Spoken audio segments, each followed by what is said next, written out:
So guys finally চলে এলাম বিয়েবাড়ির লাস্ট ব্লগ নিয়ে। আসলে এই কয়েকদিন এতই ব্যস্ততার মধ্যে দিয়ে যাচ্ছিল যে ভিডিওগুলো এডিট করে উঠতে পারিনি। তো ফাইনালি আজকে সময় হলো এডিট করার। তো দেখতে পাচ্ছ এখানে আমরা আবারও যাচ্ছি বিয়েবাড়ি। আসলে সকালবেলা বাসি বিয়ে দেখার পর চলে এসেছে বাড়িতে। তারপর সেই যে ঘুমিয়েছি কিছুক্ষণ আগে ঘুম থেকে উঠে স্নান খাওয়া সেরে এখন আবার যাচ্ছি বিয়েবাড়ি। এখন বাজে প্রায় 3টে। তো যেহেতু বউ সাজানোর দায়িত্ব রয়েছে আমার বোনের উপর, তাই আর কি তাড়াতাড়ি যাচ্ছি। আর এদিকে তোমরা দেখতেই পাচ্ছ আসার সাথে সাথেই কিন্তু সাজানো শুরু করে দিয়েছে। শাড়ি ড্রপিং অলরেডি হয়ে গেছে, এখন চলছে ফেস মেকআপ। তো যেহেতু গ্রামের বাড়ি আর গ্রামের দিকে সবাই তাড়াতাড়ি চলে আসে আর কি আত্মীয় স্বজনরা, আর এমনিতেই বৃষ্টির দিন তাই আর কি তাড়াতাড়ি সাজানো হচ্ছে যাতে তাড়াতাড়ি হয়ে যায়। আর এদিকে ডেকোরেশনের জিনিসপত্র ভিতরে নিয়ে যাওয়া হচ্ছে, সাথে এদিকে চলছে খাওয়া দাওয়া। আসলে বিয়ে বাড়ি বলে কথা বোঝই তো, সবকিছু একসাথে, মানে যার যার কাজে সেই ব্যস্ত দেখতে পাচ্ছ। আর এদিকে দেখো বাচ্চা বাটি ওদের নিজের খেলায় ব্যস্ত, কেউ বা নিজের ঘুমে ব্যস্ত। আর এদিকে আমরা সবাই সাজাগোজায় ব্যস্ত, মানে কেউ সাজছে আর আমরা দেখছি। আর আমরা কিন্তু আমাদের রাতে পড়ার জন্য একদম ড্রেস নিয়ে চলে এসেছি, এখানটায় রেডি হয়ে নেব,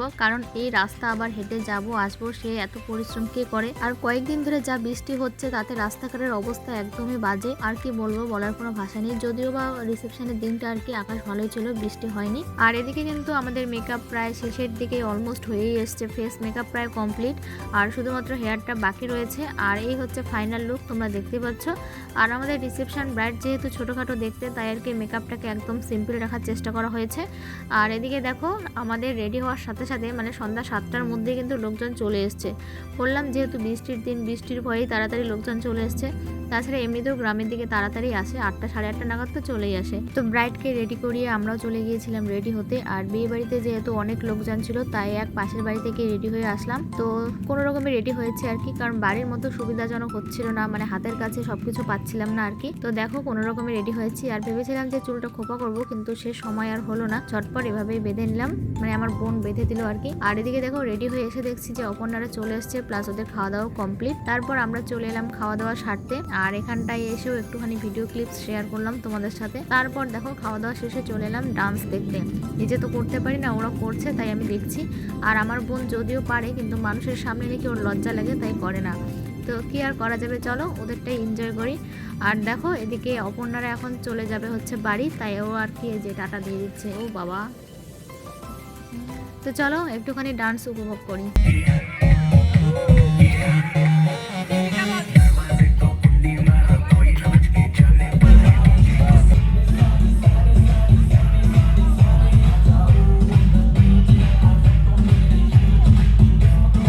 তো বেশ কিছুক্ষণ ওখানটায় দাঁড়িয়ে দাঁড়িয়ে ডান্স দেখলাম, তারপর চলে এলাম বাড়িতে। আর এদিকে দেখো এখনো লোকজন আসছে 2-1 করে। আর এদিকে কিন্তু আমাদের 2 বৌমা বসে রয়েছে, তো দুজনকে খুব সুন্দর লাগছে। আর আমরা বাড়ি এলাম হচ্ছে এখন তোলার জন্য ফটো, কারণ ফটো আমাদের তোলাই হয়নি। কালকে তো পুরো বিয়ের ভিডিও করতে করতে ফটো তোলার কথা ভুলেই গেছি, আর আজকে দেখো ফটো তুলতে এসে ভিডিও করার কথা ভুলে গেছি। মানে আমার সাথে এরকমই হয়, একটা করলে আরেকটা হয় না, আরেকটা করলে আরেকটা হয় না। তো যাকে কিচ্ছু করার নেই। আর বউ ভাতের লোক কিন্তু এসছে, খাওয়া দাওয়া করে চলেও গিয়েছে, আমি কোনো ভিডিওই করিনি। নিজের মধ্যে এতটাই ব্যস্ত ছিলাম যে ভুলে গেছি ভিডিওর কথা। পরে এডিট করতে বসে দেখি ভিডিওই নেই, এটুক ভিডিওর কি শেয়ার করবো, মানে সবকিছু হজবরল হয়ে গেছে। তারপর ভাবলাম চলো যেটুকু আছে এটুকুই শেয়ার করি। আর এদিকে কিন্তু লোকজন চলে গেছে, আমরাও বাড়ি যাওয়ার জন্য বেরিয়ে পড়েছি।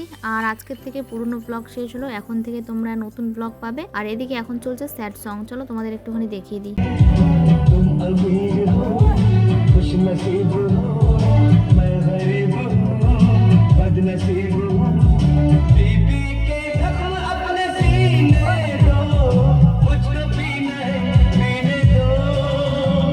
তো এই ছোট্ট ভিডিওটা তোমাদের কেমন লাগলো অবশ্যই কমেন্ট করে জানিও। ভালো লাগলে একটা লাইক করে চ্যানেলটাকে সাবস্ক্রাইব করে দিও। তো চলো আজকের জন্য টাটা।